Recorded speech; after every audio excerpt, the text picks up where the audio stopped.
Prezados e queridos irmãos da TV Caminho Livre, graça e paz do Senhor Jesus. Eu prometi no meu último vídeo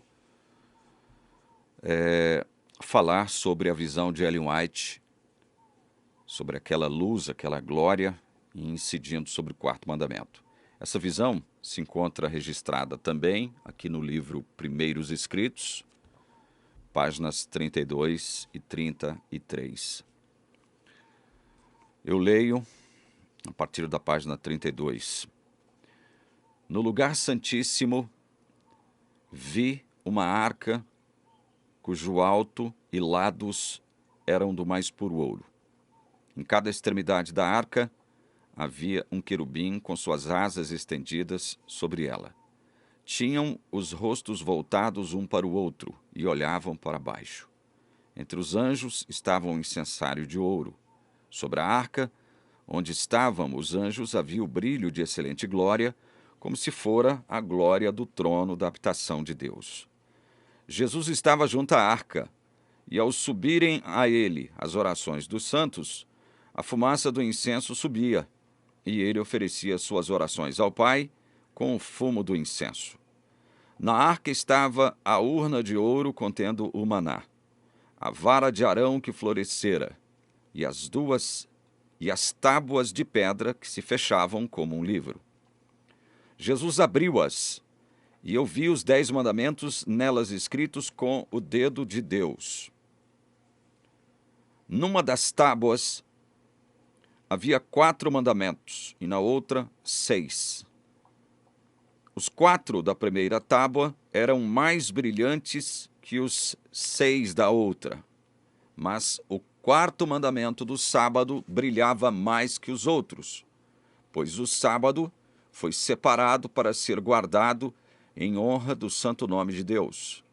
O santo sábado tinha aparência gloriosa, um halo de glória o circundava. Vi que o mandamento do sábado não fora pregado na cruz. Se tivesse sido, os outros 9 mandamentos também o teriam, e estaríamos na liberdade de transgredi-los a todos, bem como o 4º mandamento.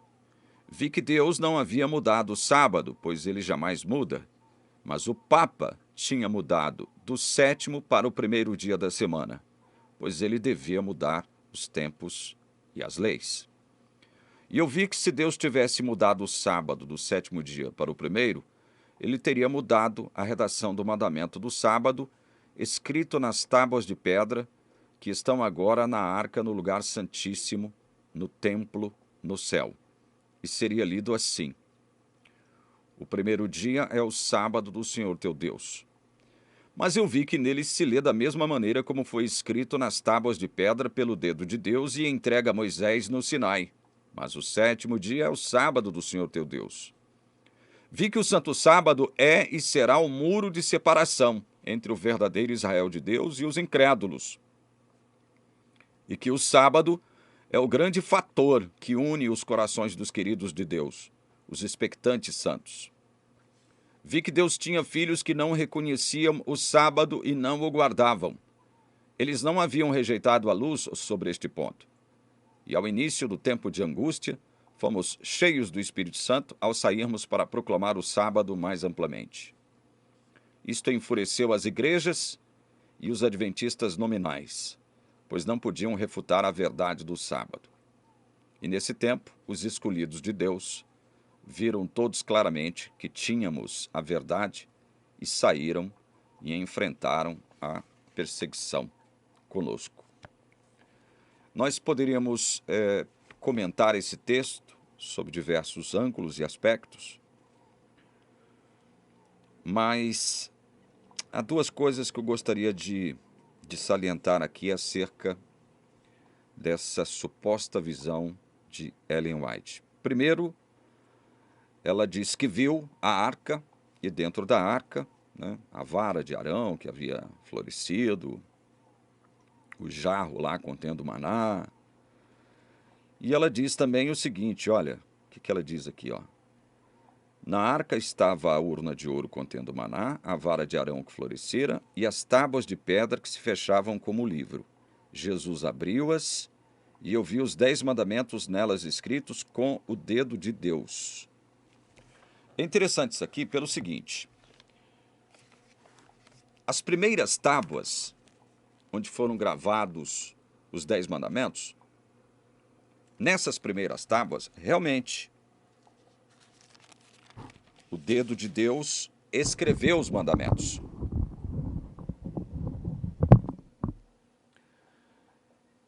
Nessas primeiras tábuas, os mandamentos foram escritos pelo próprio dedo de Deus. Mas quando Moisés desce do monte com essas tábuas contendo os 10 mandamentos e vê que o povo estava num bacanal espiritual adorando o bezerro de ouro, o que ele faz? Ele arremessa essas tábuas dos 10 mandamentos, escritos pelos dedos de Deus, e as quebra. Certo? Ele as quebra, depois de ver o povo imerso naquele bacanal idólatra. Deus ordena a Moisés subir de novo ao monte, e lá ele recebe novas tábuas. Só que agora, veja só, quem é que escreve nas tábuas os 10 mandamentos? Veja o que a Bíblia diz. Êxodo 34, versos 27 e 28. O Senhor disse ainda a Moisés: escreva estas palavras, veja só, porque segundo o teor destas palavras fiz aliança com você e com Israel. E Moisés esteve ali com o Senhor 40 dias e 40 noites, não comeu pão nem bebeu água, e escreveu nas tábuas as palavras da aliança, as 10 palavras. No último vídeo eu disse que Moisés também havia escrito os mandamentos. E alguém me disse, eu já previa que alguém iria me contestar, dizendo justamente, né, o que nós já sabemos, né? Não, quem escreveu os mandamentos nas tábuas foi o próprio Deus, não foi Moisés. Sim, nas primeiras tábuas que foram destruídas por Moisés, o próprio Deus havia escrito, como diz o relato bíblico, com seu próprio dedo os mandamentos, mas essas tábuas foram quebradas. Deus ordenou a Moisés novas tábuas, onde o próprio Moisés escreveu. Agora, Ellen White está vendo aqui, nessa visão que ela tem, ela diz, Jesus abriu-as, em relação às tábuas, né? Ela está fazendo uma menção às tábuas. E eu vi os 10 mandamentos nelas escritos com o dedo de Deus. Então, o que Ellen White supostamente viu aqui na sua visão foram as primeiras tábuas que foram quebradas por Moisés.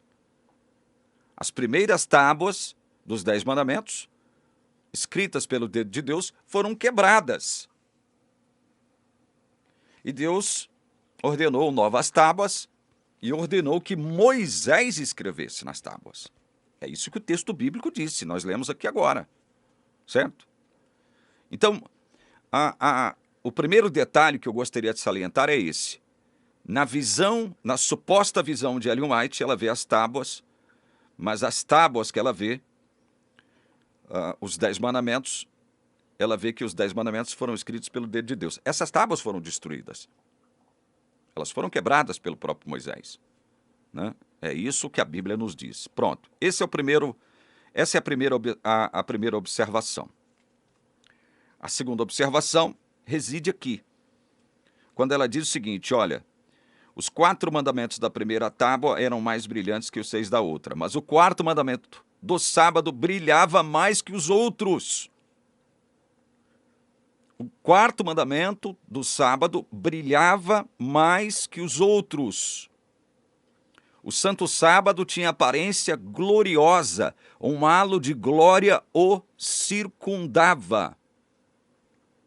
Ou seja,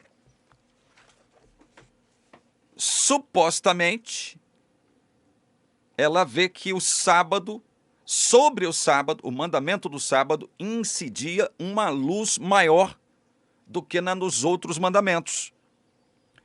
Dando a entender o quê? Que o sábado era o mandamento mais importante da lei. Que o sábado possuía mais importância. E ela vai descrever aqui, nesse relato que nós lemos, na página 33 de Primeiros Escritos, porque supostamente sobre o sábado, incidia mais luz do que nos demais mandamentos. Ela vai dizer aqui que o sábado seria o quê? O muro de separação entre o verdadeiro Israel de Deus e os incrédulos. E que o sábado é o grande fator que une os corações dos queridos de Deus, os expectantes santos. Vejam só, muro de separação, fator que une os corações dos queridos de Deus. É isso que vai dizer Ellen White acerca do sábado, que ela supostamente viu recebendo uma glória muito maior do que os demais mandamentos. Aí,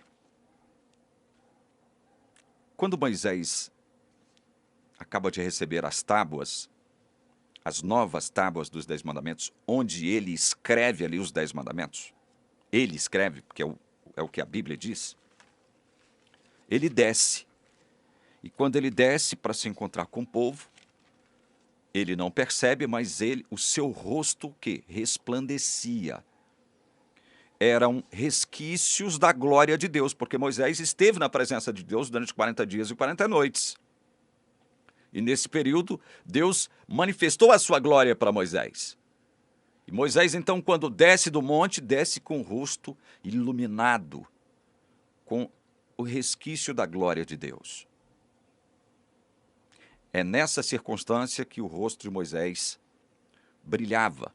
Só que nós sabemos, e nós vamos ler um texto aqui agora, essa glória era uma glória, essa glória que se manifestava no rosto de Moisés, ela iria desaparecer. Ela era temporária. Paulo, aqui em 2 aos Coríntios, diz o seguinte, olha só. Capítulo 3, a partir do verso 3 a gente lê. Vocês, Paulo escrevendo aos Coríntios, né? Vocês manifestam que são carta de Cristo, produzida pelo nosso ministério, escrita não com tinta, mas com o Espírito do Deus vivo, não em tábuas de pedra, mas em tábuas de carne, isto é, nos corações. Paulo, então, aqui nesse trecho, ele vai fazer uma comparação entre as tábuas dos 10 mandamentos escritas pelo próprio Moisés, as segundas, né? Porque as primeiras foram quebradas. Ele vai fazer uma comparação entre aquela circunstância onde Moisés recebe de novo as tábuas, onde ele mesmo escreveu com tinta os 10 mandamentos, porque Deus ordenou que ele fizesse isso, né? E logo depois, ao descer do monte, o seu rosto resplandecia. Então Paulo, ele vai fazer uma alusão a esse fato e vai fazer algumas aplicações desse fato aqui aos coríntios. Então ele diz que os coríntios eram carta escrita com o Espírito do Deus vivo, não em tábuas de pedra, não escrita com tinta, mas em tábuas de carne escrita pelo próprio Espírito de Deus, né? Verso 4. E é por meio de Cristo que temos tal confiança em Deus. Não que por nós mesmos sejamos capazes de pensar alguma coisa como se partisse de nós. Pelo contrário, a nossa capacidade vem de Deus, o qual nos capacitou para sermos ministros de uma nova aliança. Prestem atenção nisso aqui, meus irmãos. Paulo está tratando de apresentar aos coríntios, fazendo uma alusão àquela circunstância onde Moisés recebe as novas tábuas de pedra, escreve nelas os mandamentos sob ordem de Deus, e desce e se apresenta ao povo ali com aquela glória, que era um resquício da glória de Deus, porque ele permanecera no monte 40 dias e 40 noites, diante da glória de Deus. Então o seu rosto, ele desce resplandecente. O povo observa isso. Moisés não sabia, mas o povo observa aquilo. Então Paulo está fazendo uma alusão àquele fato e fazendo algumas aplicações daquele fato, comparando aquele fato com a nova aliança firmada em Cristo, baseada em Cristo, fundamentada em Cristo. Ele vai dizer, o qual nos capacitou para sermos ministros de uma nova aliança. Olha, não da letra, mas do Espírito. Porque a letra mata, mas o Espírito vivifica. Então, esta nova aliança, ela não está fundamentada na letra. Que letra? A letra dos mandamentos, escritos nas tábuas.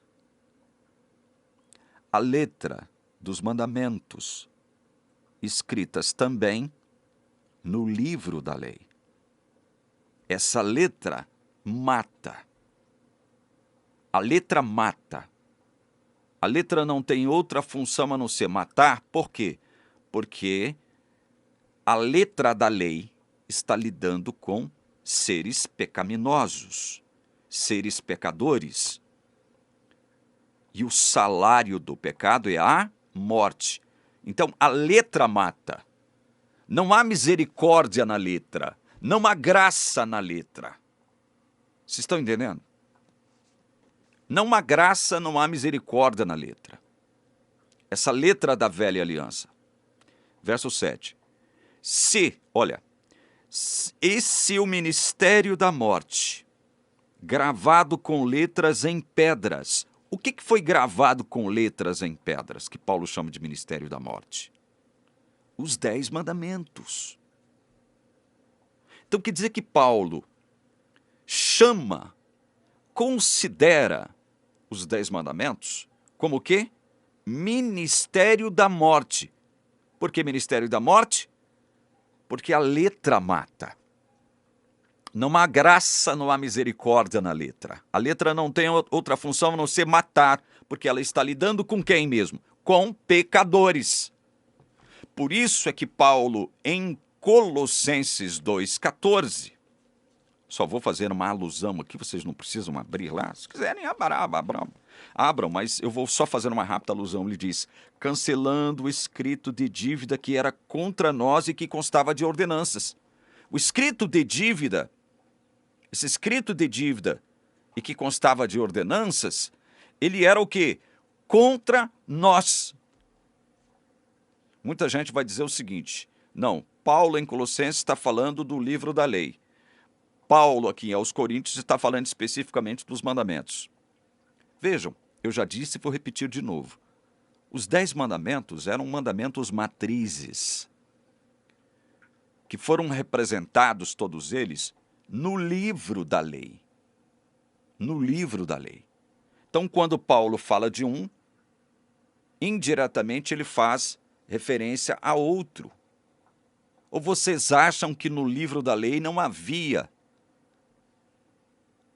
a expressão dos 10 mandamentos? Claro que havia. No livro da lei havia. Os 10 mandamentos estavam lá no livro da lei.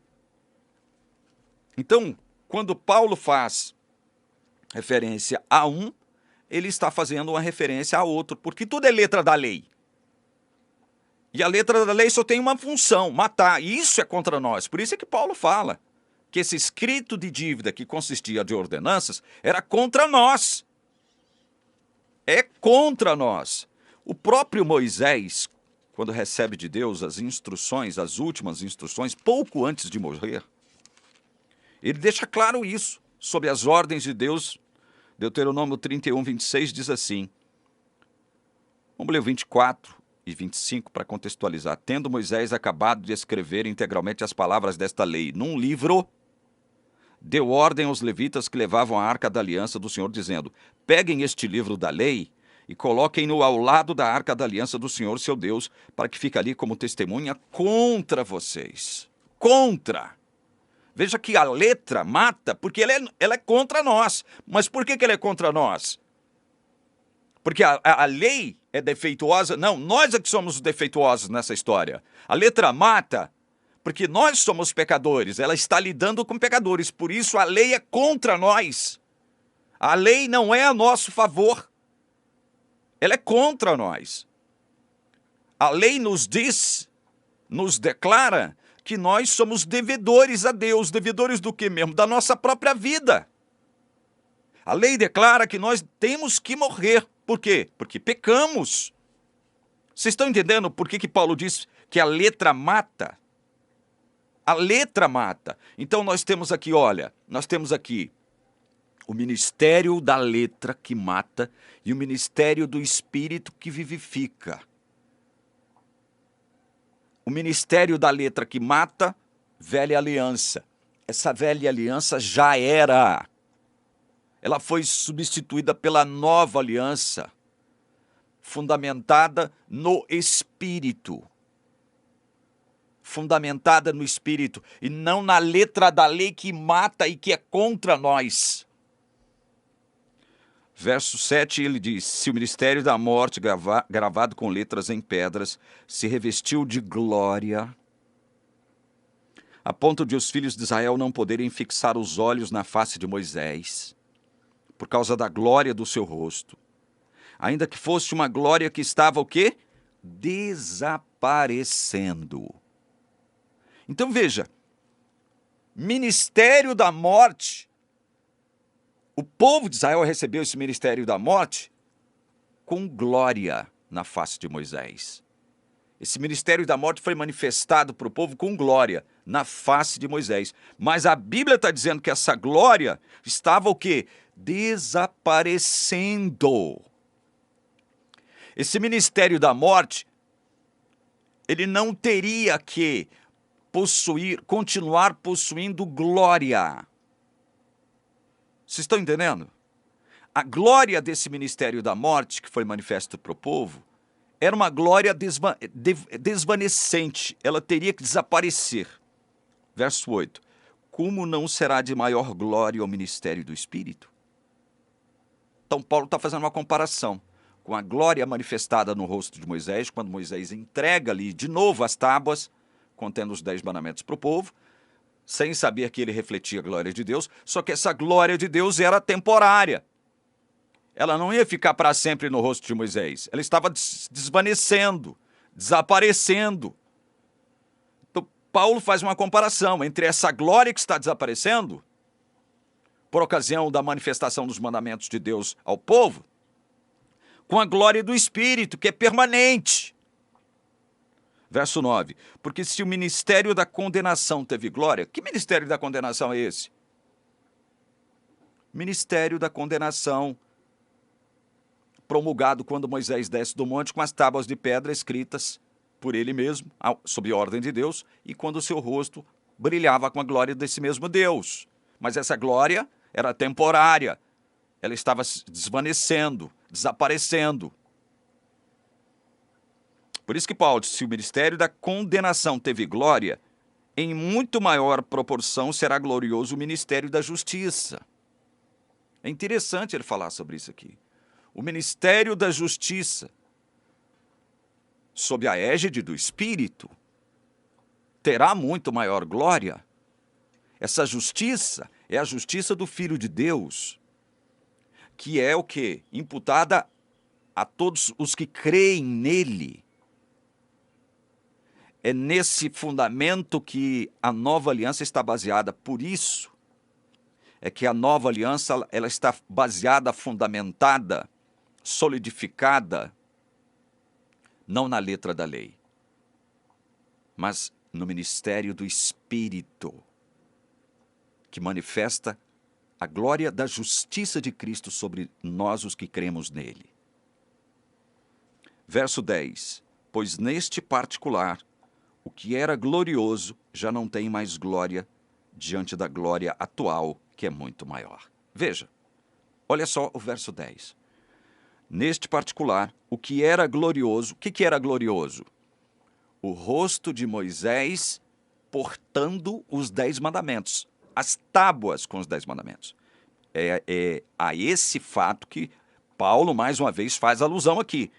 Neste particular, o que era glorioso já não tem mais glória diante da glória atual, que é muito maior. Você não pode comparar a glória manifestada no rosto de Moisés quando ele apresenta as tábuas contendo os 10 mandamentos para o povo, com essa glória da nova aliança baseada, fundamentada no ministério do Espírito que manifesta a justiça de Cristo sobre nós. Há mais glória no ministério do Espírito que manifesta a justiça de Cristo sobre nós do que aquela glória manifestada por Moisés quando ele apresenta os 10 mandamentos para o povo. É isso que Paulo está querendo deixar claro aqui, meus irmãos. O que era glorioso já não tem mais glória. É o que ele diz aqui, diante da glória atual. Essa coisa de Ellen White afirmar aqui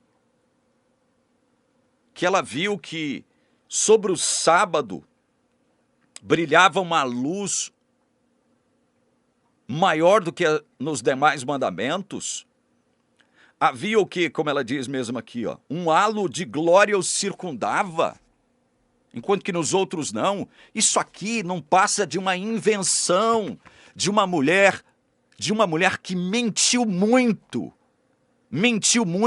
e essa visão dela não recebe a chancela da Bíblia, porque a Bíblia está dizendo que esse ministério da condenação gravado em tábuas de pedra perdeu a sua glória, mas Ellen White não, diz que viu glória nesse ministério da morte. Ela diz que viu glória, e glória maior incidindo sobre o sábado. Isso aqui é mentira. Isto é mentira. Eu declaro isso com a palavra de Deus aberta em nome de Jesus. Isto é mentira. Você prefere crer nessa mentira? Você prefere crer nessa mulher mentirosa? Ou você prefere crer na palavra de Deus que diz o contrário do que ela diz? Olha o verso 10. Pois neste particular o que era glorioso já não tem mais glória. Era glorioso, mas não tem mais glória. Não tem mais. Então como é que ela vê uma glória incidindo sobre o quarto mandamento muito mais do que nos demais mandamentos? Um halo de glória circundando o quarto mandamento, como se ele fosse o mais importante mandamento da lei. E não se esqueçam que a Bíblia está dizendo que essa letra da lei mata, ela não tem graça, ela não tem misericórdia reservada para nós. Ela não tem graça, não tem misericórdia, por isso que ela mata. A letra da lei é contra nós. Quando é que vocês vão entender isso? Verso 11, porque se o que estava desaparecendo teve a sua glória, muito mais glória tem o que é permanente. Veja, o que é permanente? O ministério do Espírito sobre todos os que creram em Jesus Cristo. Esse ministério é permanente, esta glória é permanente. Por que ela é permanente? Porque agora, o Senhor das nossas vidas, quem é? Olha aqui, 2 Coríntios 3 aí na frente. Verso 17. Este Senhor é o Espírito, e onde está o Espírito do Senhor, aí há liberdade. Este Senhor é o Espírito, e onde está o Espírito do Senhor, aí há liberdade. Liberdade em relação a quê? Em relação à letra da lei que mata. Os judeus estavam presos ainda à letra da lei que mata. Os judeus ainda estavam presos à primeira aliança, à velha aliança. Aliança da letra da lei que mata. A velha aliança que havia perdido a sua glória. Paulo, então, se referindo aos judeus que ainda estavam sob a velha aliança, ele diz aqui em 2 Coríntios, capítulo 3, verso 14. Vamos ler versos 12 em diante.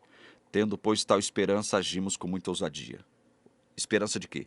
Da glória que permanece, da glória permanente, da glória que não desvanece. Ele diz, 13, e não somos como Moisés, que punha um véu sobre o rosto, para que os filhos de Israel não pudessem fixar os olhos no fim daquilo que estava desaparecendo. A glória no rosto de Moisés estava desaparecendo. Moisés então punha um véu para que eles não pudessem testemunhar o fim daquela glória que estava desaparecendo. Paulo então faz uma comparação daquele fato com a nova aliança. Verso 14. Mas a mente deles se endureceu. Mente de quem? Do povo judeu. Pois até o dia de hoje o mesmo véu permanece sobre a leitura da antiga aliança. Não foi tirado, pois só em Cristo ele é removido. Os judeus, Paulo então está dizendo que os judeus, quando liam a velha aliança, liam com véu. Eles liam a velha aliança com véu. Ora, o que ele quer dizer com isso? O que ele quer dizer com isso? Que eles não estavam enxergando o real significado daquilo no qual eles criam, daquilo no qual eles estavam baseando as suas vidas, porque havia um véu ali tapando a visão. Estavam lendo a velha aliança com esse véu espiritual sobre a cara. Mas esse véu só é retirado em Cristo. Somente Cristo tem o poder de retirar esse véu. Era o mesmo véu que estava sobre a minha cara, o meu rosto, quando eu era adventista do sétimo dia e achava que eu, para ser salvo, eu tinha que observar estritamente a lei de Deus. Mas para mim, lei de Deus era só uns 10 mandamentos. Então pesava sobre mim a obrigatoriedade de observar específica, estritamente os 10 mandamentos, sem falhar, porque se eu falhasse eu estaria condenado. Ou seja, havia um véu sobre o meu rosto quando eu lia a velha aliança, quando eu interpretava a velha aliança desse modo. Havia um véu no meu rosto. Graças a Deus esse véu foi tirado, mas quem foi o responsável por ter tirado esse véu de mim? De fazer com que minha vida se baseasse na letra da lei que mata, e não da justiça de Cristo? O próprio Cristo. O próprio Cristo interveio por meio do Espírito Santo e retirou esse véu do meu rosto. Verso 15. Mas até hoje, quando Moisés é lido, o véu está posto sobre o coração deles. De quem? Dos judeus que não aceitaram a Cristo, que rejeitaram o Messias. Rejeitaram o Messias. Então, sempre leram Moisés com um véu no rosto. É a mesma coisa que faz a igreja adventista. Leem Moisés com um véu no rosto. E baseiam e fundamentam as suas vidas na antiga aliança, na letra da lei que mata. Quando, porém, alguém se converte ao Senhor, o véu é tirado. Ora, este Senhor é o Espírito, e onde está o Espírito do Senhor, aí há liberdade. Não precisamos mais de véu. Temos a liberdade agora de andarmos com o rosto descoberto.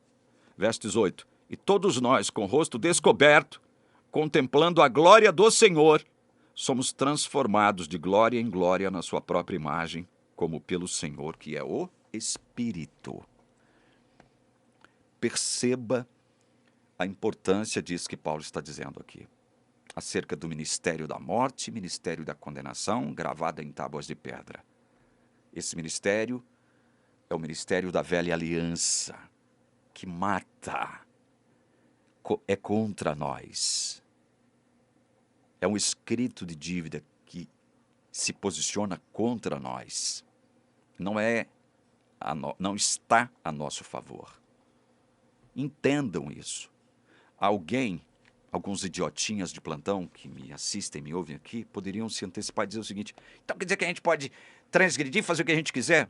Meu querido irmão, vou procurar ser paciente com você, que está fazendo esse tipo de elucubração aí dentro do seu coração, ao me assistir aqui agora. Você acha que alguém guiado pelo Espírito Santo vai estar livre para pecar? Você acha que o Espírito Santo que guia todos os que verdadeiramente creem em Cristo, o Espírito Santo que guia, ele está simplesmente deixando a vida desses a quem ele guia ao léu? O Espírito é Senhor. Estamos sob o senhorio do Espírito. Se estamos sob o senhorio do Espírito, não estamos mais sob o senhorio da carne. Não é a carne que determina o que nós fazemos. O domínio da carne já passou. Ela continua viva aqui dentro de nós? Continua, porque Paulo fala sobre isso em Romanos capítulo 7. Vocês estão entendendo? Mas é nesse mesmo capítulo 7 de Romanos que Paulo diz assim, olha, vamos lá, Romanos 7, a partir do verso 1. Vocês não sabem, irmãos, pois falo aos que conhecem a lei, que a lei tem domínio sobre uma pessoa apenas enquanto ela está viva? Exatamente, a lei só domina uma pessoa enquanto ela está viva. Quando ela está morta, acabou. Verso 2. Por exemplo, a mulher casada está ligada pela lei a seu marido, enquanto ele vive. Mas se o marido morrer, ela ficará livre da lei conjugal. 3. De modo que será considerada adúltera se enquanto o marido estiver vivo, ela se unir com outro homem. Mas, se o marido morrer, ela estará livre da lei e não será adúltera se casar com outro homem. Verso 4. Assim, meus irmãos, também vocês morreram para a lei por meio do corpo de Cristo, para que pertençam a outro, a saber, aquele que ressuscitou dentre os mortos, a fim de que frutifiquemos para Deus. Veja, quando nós, pelo Espírito Santo, cremos em Cristo, nós morremos para o quê? Para a lei. Então a lei perdeu o domínio sobre nós. Mas quem é que tem o domínio sobre nós agora? Que a lei perdeu o domínio sobre nós. A lei perdeu o domínio de nos condenar. Mas quem é que nos domina agora? O Espírito Santo, o Senhor Espírito Santo. Verso 5. Porque quando vivíamos segundo a carne, as paixões pecaminosas despertadas pela lei operavam em nossos membros a fim de frutificarem para a morte. Agora, porém, estamos livres da lei, pois morremos para aquilo a que estávamos sujeitos, para que sirvamos de maneira nova, segundo o Espírito, e não da maneira antiga, segundo a letra. Vocês estão entendendo? Então agora eu não preciso de letra de lei. Eu não preciso da letra da lei, porque eu sou guiado pelo Espírito. Ora, se eu sou guiado pelo Espírito, vocês acham mesmo que o Espírito Santo não vai me refrear? Ele é o Senhor de mim agora. Vocês acham mesmo que eu, sob o senhorio do Espírito Santo, estou livre para pecar? Para fazer aquilo que desagrada a Deus? Vocês acham mesmo? Eu estou livre no Senhor, o Espírito Santo. Livre para andar com o rosto descoberto, porque eu estou agora portando a justiça de Cristo em mim. E eu, pela fé, posso contemplar a glória de Deus, e através dessa glória de Deus, eu sou transformado de glória em glória. Então, percebam isso. Através do corpo de Cristo que morreu, nós morremos. Morremos com Cristo. Morremos para a lei. A lei não tem o domínio mais sobre nós. Isso não significa, repito mais uma vez, que agora a gente possa sair por aí fazendo o que a nossa carne quer. Entendam isso. Entendam isso. De novo eu quero ler Romanos 3:31. Anulamos então a lei por meio da fé? De modo nenhum, pelo contrário, confirmamos a lei. Como é que eu confirmo a lei em mim mesmo? Como é que eu confirmo a lei em mim mesmo? É procurando andar segundo a letra da lei agora? Guiado pelo ministério da morte e da condenação? Gravada em tábuas de pedra? Não, eu confirmo a lei em mim mesmo quando eu tenho fé em Jesus, meu irmão. É pela fé em Jesus que eu confirmo a lei em mim mesmo. Você não entendeu isso ainda? É somente quando eu tenho fé em Jesus que eu, pela fé em Jesus, cumpro todas as exigências da lei. Porque eu sou guiado pelo Espírito Santo, o Senhor. Deu para entender agora? Então eu vou encerrando esse vídeo, reafirmando aqui, com base na autoridade que a palavra de Deus me dá, a visão que Ellen White teve aqui sobre uma glória incidindo sobre o quarto mandamento muito mais do que nos demais. é mentirosa. Mentirosa. E não é o sábado que será o muro de separação entre o verdadeiro Israel de Deus e os incrédulos. Não é o sábado o grande fator que une os corações dos queridos de Deus. Não é. É o amor. É o amor. Não é o sábado, é o amor. É o amor que fará toda a diferença. Lembrem-se disso. Jesus, encerrando, Mateus 25, ele diz, a partir do verso 31, quando o Filho do Homem vier na sua majestade e todos os anjos com ele, então se assentará no trono da sua glória. Todas as nações serão reunidas em sua presença e ele separará uns dos outros, como o pastor separa as ovelhas dos cabritos. Porá as ovelhas à sua direita e os cabritos à sua esquerda. Então o rei dirá aos que estiverem à sua direita: venham benditos de meu Pai, venham herdar o reino que está preparado para vocês desde a fundação do mundo. Porque tive fome e vocês me deram de comer, tive sede e vocês me deram de beber. Eu era forasteiro e vocês me hospedaram. Eu estava nu e vocês me vestiram, enfermo e me visitaram, preso e foram me ver. E vocês guardaram meu sábado como muro de separação, como fator de união dos seus corações. Jesus está dizendo isso aqui? Jesus está dizendo isso aqui?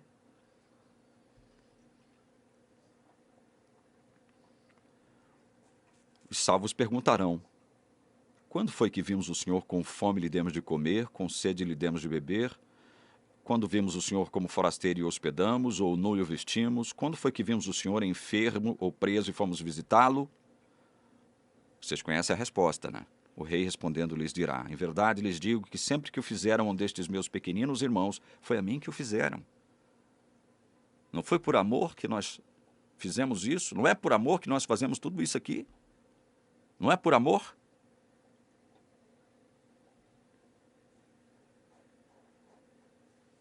E quando ele condena os injustos, então o rei dirá abertamente aos que estiverem à sua esquerda: afastem-se de mim, malditos, para o fogo eterno, preparado para o diabo e seus anjos. Porque tive fome e vocês não me deram de comer, tive sede e vocês não me deram de beber. Sendo forasteiro, vocês não me hospedaram, estando nu, vocês não me vestiram, achando-me enfermo e preso, vocês não foram me ver. Lhes dei o meu sábado e vocês não guardaram. É isso que diz aqui? Jesus está fazendo uma referência a sábado aqui? Tá? Você consegue enxergar alguma coisa relacionada ao sábado, possuindo mais glória do que os demais mandamentos? Você consegue enxergar que o sábado será um muro de separação entre o verdadeiro Israel de Deus e os incrédulos? Lendo esse texto aqui, você consegue ver isso? Grande fator que une os corações dos queridos de Deus é o sábado, é a guarda do sábado, que se transforma num fator de união entre os filhos de Deus, ou é o amor ao próximo? Respondam isso para Deus, não é para mim não, adventistas. Respondam para Deus. Tirem esse véu dos seus olhos.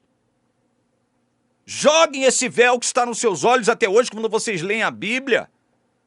Jogue esse véu fora em nome de Jesus. Olha o que Paulo diz em Romanos 13:10. O amor não pratica o mal contra o próximo. Portanto, o cumprimento da lei é o amor. O cumprimento da lei é o amor adventista do sétimo dia. O cumprimento da lei não é guardar o sábado, não. Gálatas 5,14, porque toda a lei se cumpre em um só preceito, a saber, ama o seu próximo como a você mesmo. Toda a lei se cumpre em um só preceito, a saber, ame o seu próximo como a você mesmo. Esse é o sinal que distinguirá o verdadeiro filho de Deus do falso filho de Deus, o amor ao próximo. Esse é o sinal.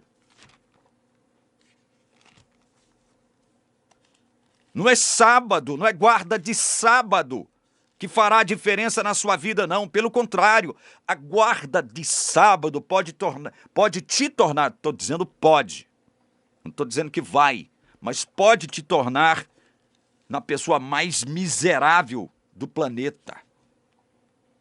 A obrigação de guardar o sábado conforme o mandamento pode te tornar na pessoa mais miserável do planeta. Nisto, diz João 13:35, replicando as palavras de Jesus, nisto todos conhecerão que vocês são meus discípulos, se tiverem amor uns aos outros. Quando é que o mundo vai conhecer que nós somos discípulos de Jesus? Quando? Quando eu guardar o sábado como muro de separação, fator de união entre os queridos de Deus, porque há uma glória maior incidindo sobre o sábado? Não, quando eu amar o meu próximo como a mim mesmo. Quando as pessoas puderem olhar em mim e enxergarem em mim, aqui no PC, uma pessoa cristã, que tem compaixão dos que sofrem. Quando as pessoas ao meu redor puderem enxergar isso em mim, que eu sou uma pessoa que ama o meu próximo, especialmente aqueles que não merecem nada, que precisam de tudo. Quando as pessoas enxergarem em mim que eu sou uma pessoa que age com misericórdia em relação aos demais, quando as pessoas começarem a enxergar amor em mim, é que elas saberão que eu sou o discípulo verdadeiro de Jesus. E não é quando eu guardo o sábado, não. Não é por eu guardar o sábado, não. E aqui em João 15, de novo, Jesus diz o seguinte para os seus discípulos: vocês são meus amigos se fazem o que eu lhes ordeno. Vocês são meus amigos se fazem o que eu lhes ordeno. Aí diz mais no verso 17. O que eu lhes ordeno é isto, que vocês amem uns aos outros.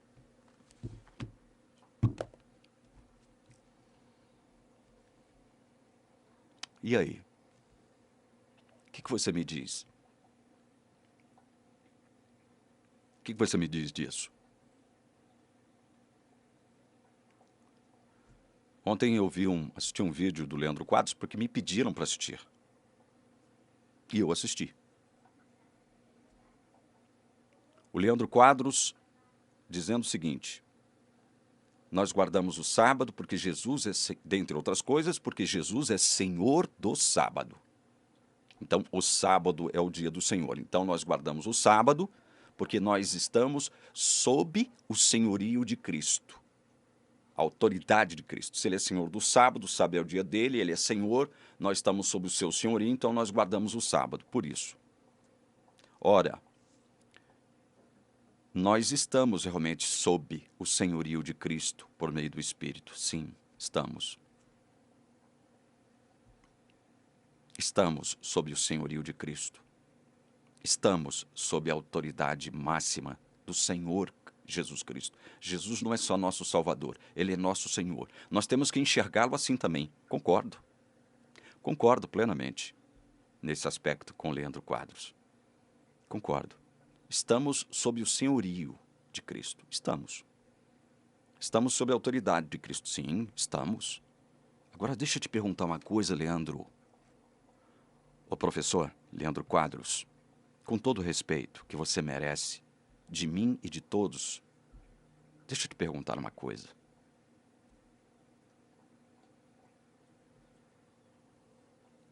Se você está sob o senhorio de Cristo, sob a autoridade de Cristo, significa que você tem que procurar fazer tudo o que Cristo ordenar. Não é verdade? Se você está sob o senhorio de Cristo, e eu concordo, todos nós cristãos estamos sob o senhorio e sob a autoridade de Cristo, concordo plenamente, gênero, número e grau. Então, se nós estamos sob o senhorio de Cristo, nós devemos fazer tudo o que Cristo nos ordenou, não é verdade? Eu creio que o senhor, professor Leandro Quadros, irá concordar comigo. Até porque Jesus disse aqui em Mateus capítulo 28 o que segue, a partir do verso 18. Jesus, aproximando-se, falou-lhes dizendo: toda a autoridade me foi dada no céu e na terra. Portanto, vão, façam discípulos de todas as nações, batizando-os em nome do Pai, do Filho e do Espírito Santo, ensinando-os a guardar todas as coisas que eu tenho ordenado a vocês. E eis que estou com vocês todos os dias até o fim dos tempos. Professor Leandro Quadros, se nós estamos sob o senhorio e a autoridade de Cristo, e eu concordo com o senhor, nós que cremos em Jesus como nosso Salvador, pesa sobre nós a obrigatoriedade de crermos nele como nosso Senhor também. Nós temos que fazer, como ele diz aqui, ensinando-os a guardar todas as coisas que tenho ordenado a vocês. Então nós devemos guardar tudo o que Jesus nos ordenou guardar. Então eu te pergunto, professor Leandro Quadros, com todo respeito, quando foi que Jesus nos ordenou guardar o sábado, hein, professor? Estamos sob o senhorio de Cristo, sim. Estamos sob a autoridade de Cristo, sim. Estamos sim. Mas quando foi que Jesus nos ordenou a guardar o sábado, hein, professor? Onde? Me mostra na Bíblia um só texto onde Jesus nos tenha ordenado a guardar o sábado, professor. Me mostra só um texto. Eu sei que você não tem capacidade para me mostrar isso, porque não existe esse texto. Jesus nunca ordenou quem quer que seja a guardar o quarto mandamento da lei de Deus, sob pena de perder o selo e a salvação desse mesmo Deus. Pelo contrário, ele diz: se fazem o que eu lhes ordeno, vocês são meus amigos. O que eu lhes ordeno é que vocês amem uns aos outros. É isto que Deus, o Jesus, o nosso Cristo, nosso Senhor, nos ordena, professor Leandro Quadros. Jesus nunca nos ordenou guardar o sábado. Então agora, como ministro da palavra de Deus, que eu também sou, e com a autoridade que Cristo me concedeu pela sua palavra, eu lhe digo: você que procura se justificar diante de Deus e procura, sob o pretexto de estar sob seu senhorio, guardar o sábado do decálogo, da letra da lei que mata, desse ministério da morte e da condenação gravado em tábuas de pedra, você está com véu no seu rosto, professor Leandro Quadros. Você e toda a sua igreja que ainda faz isso, está com véu no seu rosto. Você lê a Bíblia com um véu, um grande véu no seu rosto. Você não entendeu ainda, professor Leandro Quadros, o que é velha aliança e o que é nova aliança, fundamentada numa pessoa e não em tábuas de pedra ou em livro da lei. Porque a letra da lei mata, professor. Você nunca entendeu isso, não? Você nunca entendeu isso? E aí eu termino mesmo, eu já estou tentando terminar esse vídeo já tem um tempão, dizendo o seguinte: o problema não é guardar o sábado, assim como o problema não é guardar o domingo, ou guardar a sexta-feira como os muçulmanos fazem. O problema é você propugnar, proclamar ao mundo que, se você não fizer isso, você não será selado nos últimos dias e não será salvo. Esse é o problema. O problema é você colocar isso como obrigação para o povo de Deus. Guardar a letra do ministério da condenação, do ministério da morte, gravada em tábuas de pedra, que mata, que é contra nós, diz a Bíblia. Não é a nosso favor, não. É contra nós. Esse é o problema, Leandro Quadros, com a sua igreja. Esse é o problema. E com as igrejas que guardam um domingo também, que querem fazer do domingo um cavalo de pau, um cavalo de Troia, chantageando seus membros, problema não é guardar o dia de sábado, o dia do domingo, o problema não reside aí. O problema é fazer da guarda desse dia, seja sábado, seja domingo, seja sexta-feira, é fazer disso um cavalo de Troia contra os filhos de Deus que creem verdadeiramente em Jesus como Senhor e Salvador. Esse é o problema. Nosso maior problema no mundo hoje não é sábado, guardar sábado ou domingo, ficar nessa... É sábado ou domingo o dia de guarda. Esse não é o maior problema do mundo. O problema do mundo hoje é falta de amor cristão. Esse é o maior problema do mundo. O mundo nos odeia, porque nós somos servos do Deus de amor, do Deus que é Ele mesmo amor. Esse é o problema do mundo. E em contraposição a esse mundo que nos odeia, nós devemos amar, especialmente aqueles que não merecem ser amados por nós. E é isso aí, esse é o sinal que vai distinguir quem é filho de Deus, discípulo de Jesus verdadeiro ou não. É o amor e não a guarda do sábado, como essa mulher mentirosa que está dizendo. Ó. Isso é uma mulher mentirosa.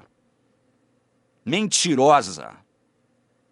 Não merece o respeito de um filho de Deus verdadeiro, porque é mentirosa, escreve contra a Bíblia, fala contra a Bíblia. Mentirosa. É isso aí. Eu estou aqui não é para agradar fulano, beltrano e cicrano, não. Eu podia estar muito bem tranquilinho aqui no meu canto, com os braços cruzados, mas sei que isso não é postura de cristão. Porque eu sei que Jesus me salvou e agora sei muito mais que Jesus é meu Senhor, eu vou ficar de braços cruzados, vendo o mundo perecer ao meu redor, eu não vou fazer absolutamente nada? Essa não é a postura, posicionamento e comportamento de um crente verdadeiro. Eu estou aqui para expor a palavra de Deus conforme ela é. Não com base em pretextos humanos e pretextos mentirosos relacionados à velha aliança que já morreu.